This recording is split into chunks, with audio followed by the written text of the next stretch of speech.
ध्वज के नीचे करो प्रतिज्ञा एक न्यारी, इस ध्वज के नीचे करो प्रतिज्ञा एक न्यारी। पवित्रता की धारण से हम बदले दुनिया सारी, शिव का ध्वज लहराए सुख शांति वो बरसाए।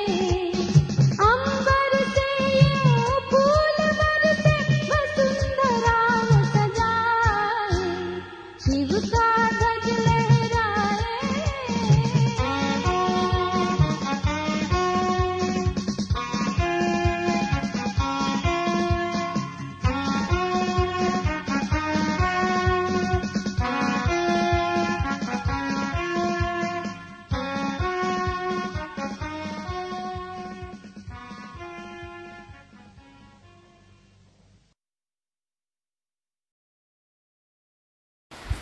ఓం శాంతి. మురళీ డేట్ 23/5/2025. మధురమైన పిల్లలారా, ఈ తీరం నుండి ఆ తీరానికి తీసుకువెళ్లేందుకు మీకు నావికుడు లభించారు. మీ కాళ్ళు ఇప్పుడు ఈ పాత ప్రపంచంలో లేవు. మీ లంగరు ఎత్తవేయబడింది. ప్రశ్న: ఇంద్రజాలికుడు బాబా చేసు ఇతరులెవ్వరూ చేయలేని అద్భుతమైన ఇంద్రజాలం ఏది? జవాబు: గవ్వ నుండి ఆత్మను వజ్రతుల్యంగా తయారు చేయడం, తోటమాలిగా అయ్యి ముళ్ళని పువ్వులుగా చేయటం చాలా అద్భుతమైన ఈ ఇంద్రజాలము తండ్రి మాత్రమే చేయగలరు. ఇతరులెవ్వరూ చేయలేరు. మానవులు ధనం సంపాదించేందుకు జాదూగారన్ అని చెప్పుకుంటారు. కానీ తండ్రి చేసే ఇంద్రజాలము ఎవ్వరూ చేయలేరు. ఓం శాంతి. మొత్తం సృష్టి చక్రము లేక డ్రామాలో తండ్రి ఒక్కసారి మాత్రమే వస్తారు. ఇతర సత్సంగాలు మొదలైన వాటిలో ఇలా ఎవ్వరూ భావించరు. అక్కడ కథ చెప్తున్నవారు తండ్రి కాదు, వింటున్నవారు పిల్లలు కారు. వాస్తవానికి వారు ఫాలోయర్స్ కూడా కారు. ఇక్కడ పిల్లలు విద్యార్థులు మరియు ఫాలోయర్లు కూడా. తండ్రి పిల్లల జతలో తీసుకువెళ్తారు. బాబా వెళ్తే పిల్లలు కూడా ఈ ప్రపంచం నుంచి తమ పువ్వుల ప్రపంచంలోకి వెళ్ళి రాజ్యపాలన చేస్తారు. ఇది పిల్లలు మీ బుద్ధిలోకి రావాలి. ఈ శరీరంలో ఉండే ఆత్మ చాలా సంతోషిస్తుంది. మీ ఆత్మ చాలా సంతోషించాలి. ఎందుకంటే సర్వ ఆత్మల తండ్రి, అనంతమైన తండ్రి వచ్చారు. ఇది కూడా కేవలం మీకు మాత్రమే తెలుసు. ప్రపంచంలో ఉన్నవారంతా తెలివిహీనులే. తండ్రి అర్థం చేయిస్తూ ఉన్నారు. రావణుడు మిమ్మల్ని ఎంతో తెలివిహీనులుగా చేసేశాడు. తండ్రి వచ్చి మళ్ళీ వివేకవంతులుగా చేస్తారు. మొత్తం విశ్వంపై రాజ్యపాలన చేసేందుకు యోగ్యులుగా చేస్తారు. భగవంతుడు స్వయంగా వచ్చి చదివించి ఈ ఈశ్వరీయ విద్యార్థి జీవితం కూడా ఒక్కసారి మాత్రమే వస్తుంది. ఇది మీ బుద్ధిలో మాత్రమే ఉన్నది. మిగిలిన వారందరూ వారి వారి వ్యాపారాలలో చిక్కుకొని ఉన్నారు. భగవంతుడు చదివిస్తూ ఉన్నారని వారి బుద్ధిలోకి ఎప్పుడూ రాదు. వారికి వారి వ్యాపార వ్యవహారాలే గుర్తుంటాయి. భగవంతుడు మనల్ని చదివిస్తున్నారంటే మీరెంత హర్షితంగా ఉండాలి. వారంతా పైసాకు అంటే అతి చిన్న విలువగల తండ్రుల పిల్లలు. మీరు భగవంతుని పిల్లలు. కాబట్టి పిల్లలు మీకు అనంతమైన సంతోషం ఉండాలి. కొందరు చాలా హర్షితంగా ఉంటారు. కొంతమంది పిల్లలు బాబా మురళి చేయలేకపోతున్నాము, ఇలా అవుతుంది అని చెప్తారు. అరే, మురళి కష్టమేమీ కాదు. భక్తి మార్గంలో సాధు సన్యాసీలు మొదలైన వారిని కొంతమంది మేము ఈశ్వరుని ఎలా కలవాలి అని అడుగుతారు. కానీ వారికి తెలియదు. కేవలం భగవంతుని స్మృతి చేయండని వేలితో పైకి సూచిస్తారు. అంత మాత్రానికే భక్తులు సంతోషిస్తారు. భగవంతుడు ఎవరో ప్రపంచంలో ఎవరికీ తెలియదు. తమ తండ్రిని గురించి ప్రపంచంలో ఎవ్వరికీ తెలియదు. ఈ డ్రామాయే అలా తయారు చేయబడింది. మళ్ళీ అలాగే మర్చిపోతారు. మీలో కూడా అందరూ తండ్రిని, వారి రచన గురించి తెలుసుకున్నవారని కాదు. అక్కడక్కడ ఎలా ప్రవర్తిస్తున్నారంటే అడగండి, నషానే ఎగిరిపోతుంది. ఇప్పుడు పిల్లలు, మీ కాళ్ళు పాత ప్రపంచంపై లేనట్లే ఉన్నాయి. ఇప్పుడు కలియుగ ప్రపంచం నుంచి కాళ్ళు ఎత్తేశారు. బోటు లంగరు ఎత్తి వేయబడిందని మీకు తెలుసు. ఇప్పుడు మనం వెళ్తూ ఉన్నాము. బాబా మనల్ని ఎక్కడికో తీసుకువెళ్తారు. మీ బుద్ధిలో ఉన్నది. ఎందుకంటే తండ్రి నావికుడే కాక తోటమాలి కూడా. ముళ్ళని పువ్వులుగా చేస్తారు. అటువంటి తోటమాలి ఎవ్వరూ లేరు. ఈ ఇంద్రజాలము తక్కువైనదేమీ కాదు. గవ్వ సమానమైన ఆత్మను వజ్ర సమానంగా చేస్తూ ఉన్నారు. ఈ రోజుల్లో ఇంద్రజాలికులు చాలామంది వెలుపడ్డారు. ఇది మోస ప్రపంచము. తండ్రి సద్గురువు సద్గురు అకాలుడని కూడా చెప్తారు, చాలా నచాతో చెప్తారు. సద్గురు ఒక్కరే, సర్వుల సద్గతి దాత ఒక్కరే అని చెప్తూ ఉన్నప్పుడు మళ్ళీ స్వయాన్ని గురువుగా ఎందుకు పిలిపించుకోవాలి? వారు అర్థమే చేసుకోరు. ఆ మనుషులు కూడా అర్థమే చేసుకోరు. ఈ పాత ప్రపంచంలో ఇంకా ఏం మిగిలి ఉంది?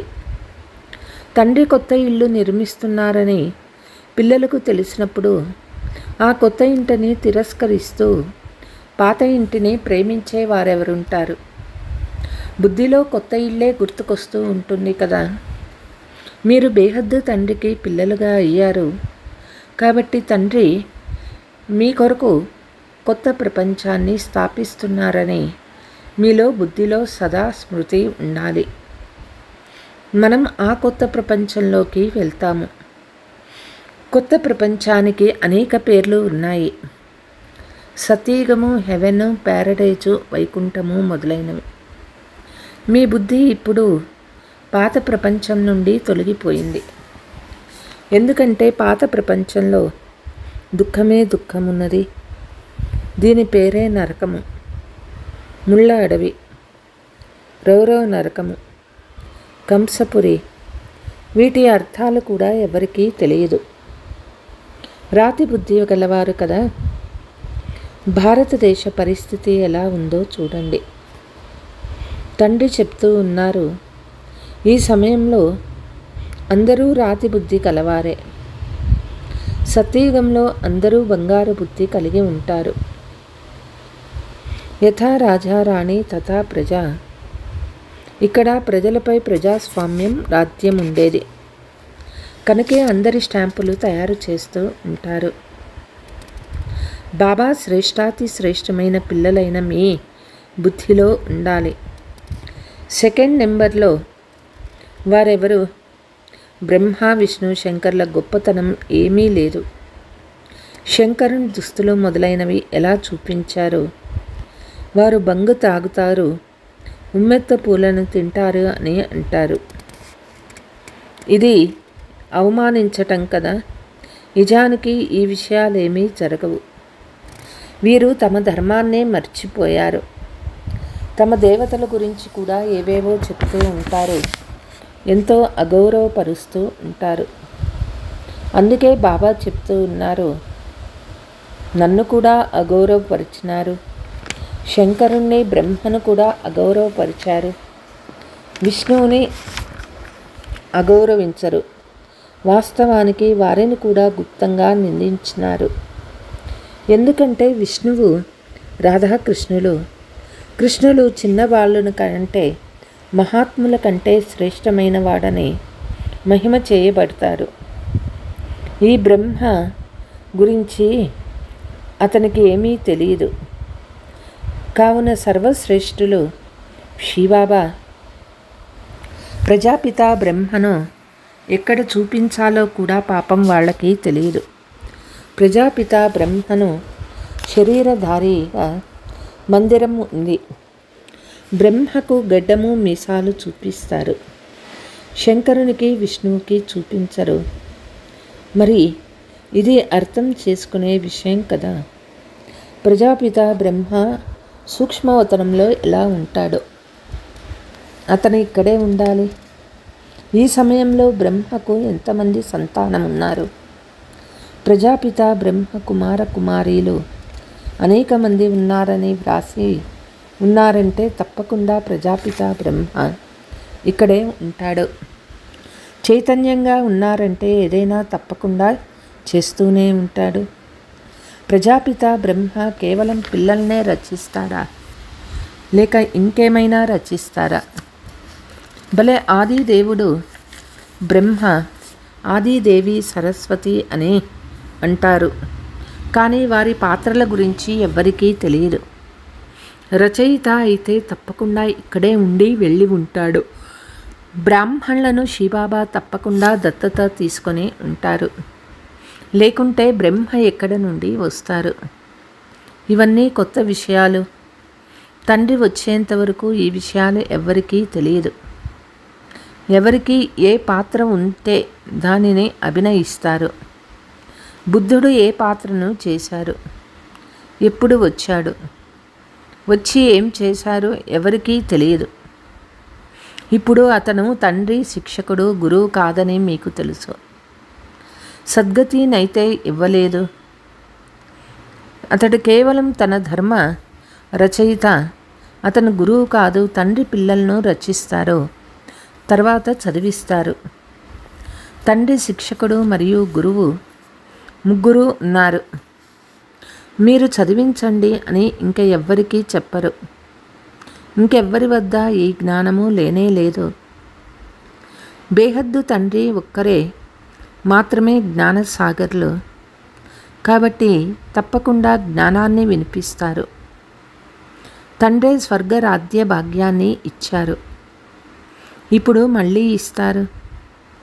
తండ్రి చెప్తూ ఉన్నారు, మళ్ళీ 5000 సంవత్సరాల తర్వాత వచ్చి కలుసుకున్నారు. ప్రపంచంలోని వారంతా ఎవరి కొరకు ఇంకా వెతుకుతున్నారో వారు మాకు లభించారని పిల్లలకు లోపల ఖుషి ఉంది. పిల్లలు 5000 సంవత్సరాల తర్వాత వచ్చి మళ్ళీ కలుసుకున్నారని బాబా చెప్తూ ఉన్నారు. అవును బాబా, మేము మీతో అనేకసార్లు కలిశామని పిల్లలు చెప్తారు. భలే, ఎవరెంతగా కొట్టని లోపల ఈ ఖుషి ఉంది కదా. శివబాబాను కలిసిన స్మృతి అయితే ఉంది కదా. స్మృతి ద్వారానే ఎన్నో పాపాలు అంతమవుతాయి. అబలలకు, బంధనాలలో ఉన్నవారికి ఇంకా ఎక్కువగా పాపాలు వినాశమవుతాయి. ఎందుకంటే వారు శివబాబాని ఇంకా ఎక్కువగా స్మృతి చేస్తారు. అత్యాచారము జరిగినప్పుడు బుద్ధి శివబాబా వైపు వెళ్ళిపోతుంది. శివబాబా రక్షించండి అని అంటారు. స్మృతి చేయడం మంచిదే కదా. భలే, ప్రతిరోజు దెబ్బలు తిన్నా శివబాబాకు స్మృతి చేస్తారు. ఇది మంచిదే కదా. అలాంటి దెబ్బలకు సమర్థులైపోవాలి. దెబ్బలు తింటూ ఉంటే స్మృతి చేస్తారు.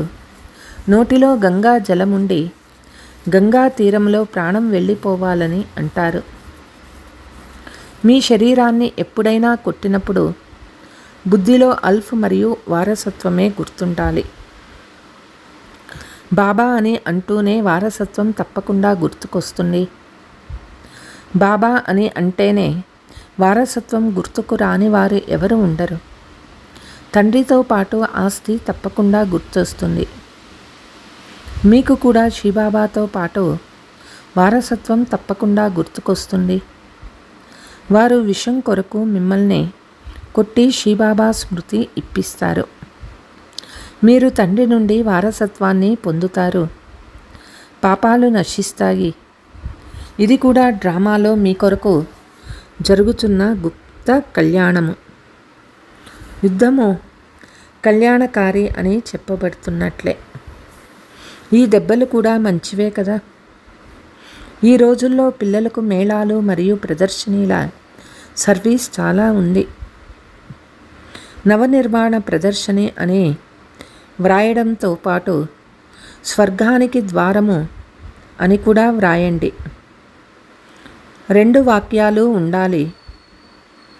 కొత్త ప్రపంచ స్థాపన ఎలా జరుగుతుందో దాని ప్రదర్శని అని విని మనుషులకు సంతోషం కలుగుతుంది. కొత్త ప్రపంచ స్థాపన ఎలా జరుగుతుంది, దీనిపై చిత్రాలు తయారు చేశారు. వచ్చి చూడండి. Gateway to new world. ఈ వాక్యం కూడా బాగుంది. ఈ యుద్ధము ద్వారా ద్వారాలు తెరుచుకుంటాయి. భగవంతుడు వచ్చి రాజయోగాన్ని నేర్పించారని గీతలో కూడా ఉన్నది. మానవుల నుండి దేవతలుగా చేశారంటే తప్పనిసరిగా కొత్త ప్రపంచ స్థాపన జరిగి ఉంటుంది. మనుషులు చంద్రునిపైకి వెళ్లేందుకు ఎంతో ప్రయత్నిస్తారు. అక్కడ భూమి ఉండేదాన్ని గమనిస్తారు. అక్కడ మనుషులు కనిపించలేదని మాత్రం వినిపిస్తారు. దీనివల్ల లాభం ఏమిటి? మీరిప్పుడు సత్యమైన శాంతిలోకి వెళ్తారు. అశరీరులుగా అవుతారు. అది సైలెన్స్ ప్రపంచము. మీరు మృత్యువుని కోరుకుంటారు, శరీరాన్ని వదిలి వెళ్ళాలనుకుంటారు. మీరే వచ్చి మమ్మల్ని జీవన్ముక్తికి తీసుకువెళ్ళండని మృత్యువు కోరుకే తండ్రిని కూడా పిలుస్తారు. అయితే పతిత పావనుడు వచ్చాడంటే మనం కాలునికే కాలుల్ని పిలిచినట్లే అని వాళ్ళకి తెలియదు. ఇప్పుడు బాబా వచ్చారని మీకు తెలుసు. బాబా చెప్తూ ఉన్నారు, పదండి ఇంటికి పోదాము, నేను కూడా వస్తాను. బుద్ధి పనిచేస్తుంది కదా. ఇక్కడ ఉన్న అనేక మంది పిల్లల బుద్ధి వ్యాపారాలు మొదలైనవి వైపు పరిగెడుతూ ఉంటుంది.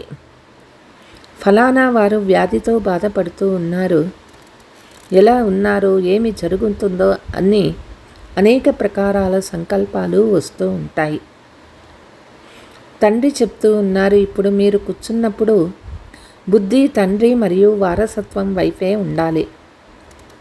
ఆత్మనే స్మృతి చేస్తుంది కదా.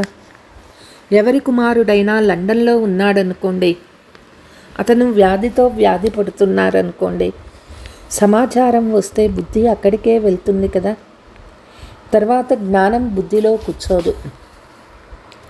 ఎక్కడ కూర్చొని ఉన్నా బుద్ధిలో వారి స్మృతే వస్తూ ఉంటుంది.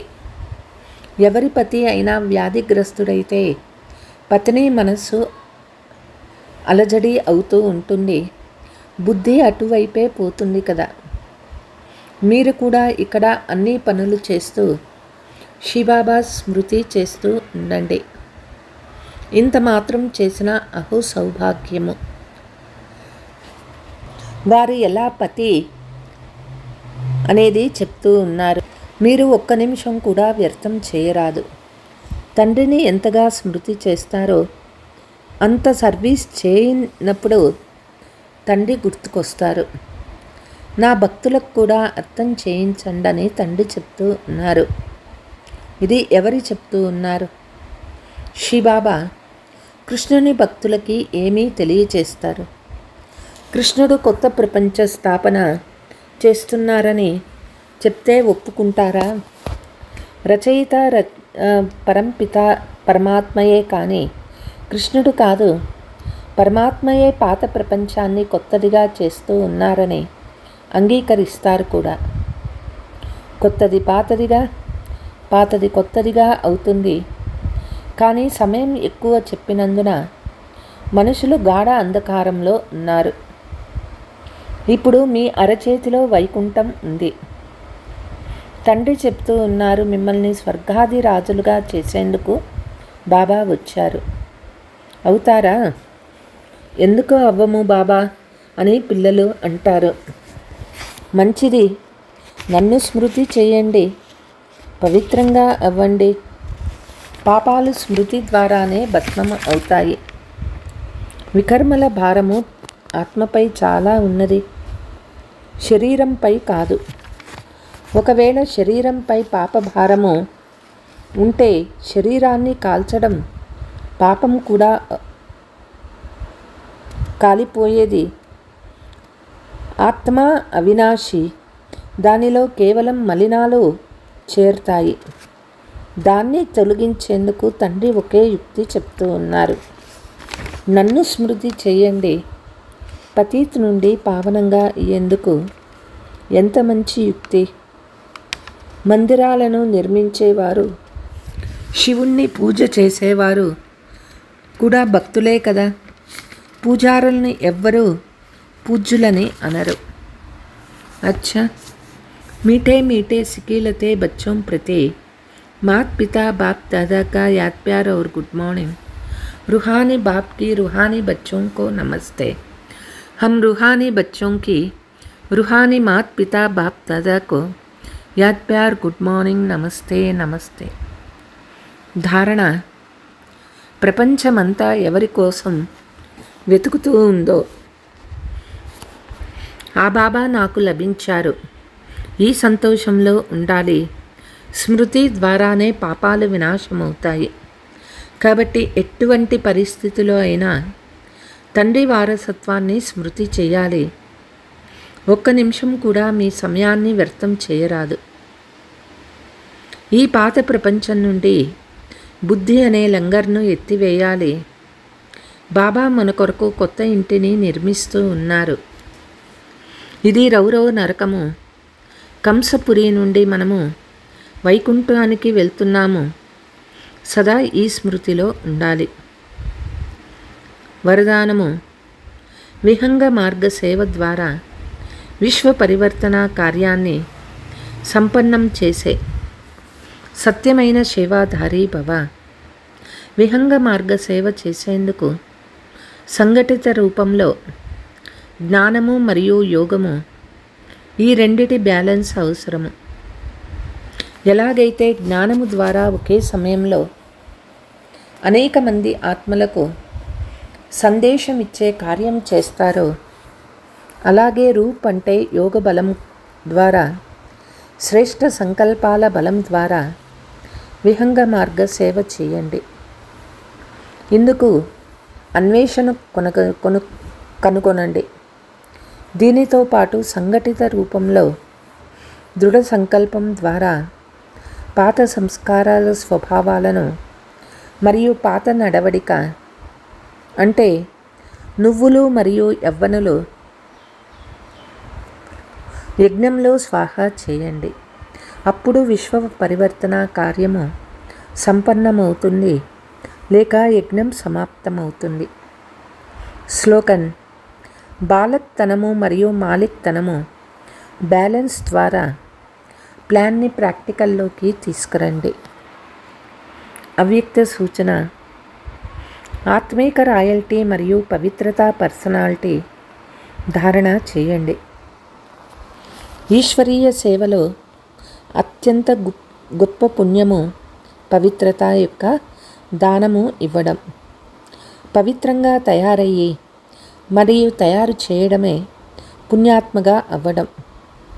ఎందుకంటే ఏదైనా ఆత్మ మహాపాపమైన ఆత్మహత్య నుండి విడిపిస్తారు. అపవిత్రత అనేది ఆత్మహత్య వంటిది.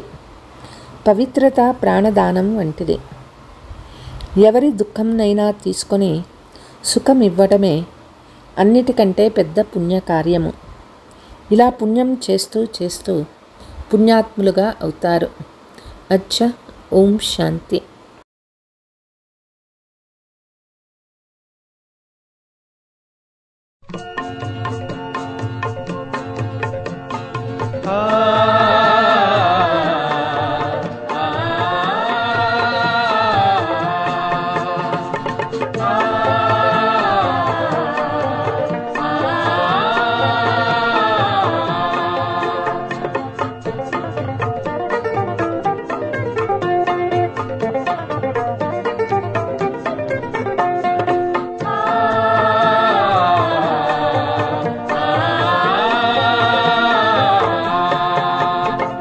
शिव का झंडा ऊंच महान, शिव का सदा होगा सम्मान। सर्व का पिता वो शिव भगवान, शिव का ज्ञान करे कल्याण। शिव का झंडा ऊंच महान, शिव का सदा होगा सम्मान। सर्व का पिता वो शिव भगवान, शिव का ज्ञान करे कल्याण। शिव का झंडा ऊंच महान।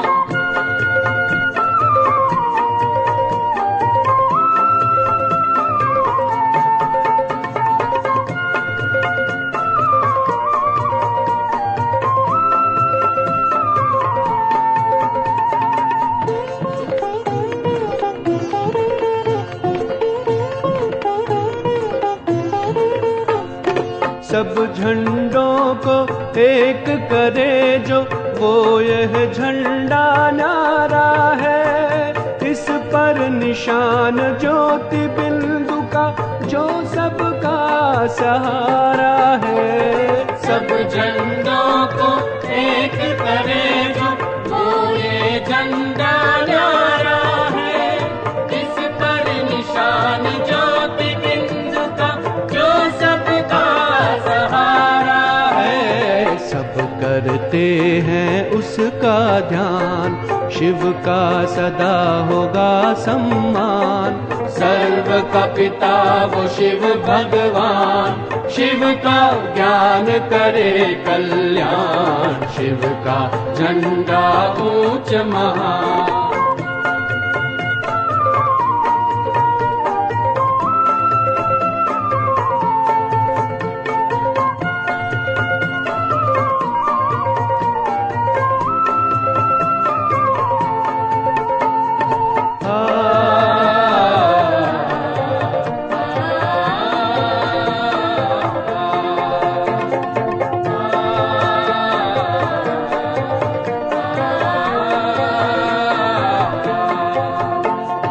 यही झंडा इस दुनिया में सुख शांति बरसाता है, हर मानव को मुक्ति जीवन मुक्ति की राह दिखाता है। यही झंडा इस दुनिया में सुख शांति बरसाता है, हर मानव को मुक्ति जीवन मुक्ति की राह दिखाता है। सर्व को देता है वरदान, शिव का सदा होगा सम्मान। सर्व का पिता वो शिव भगवान, शिव का ज्ञान करे कल्याण, शिव का झंडा ऊंच महान।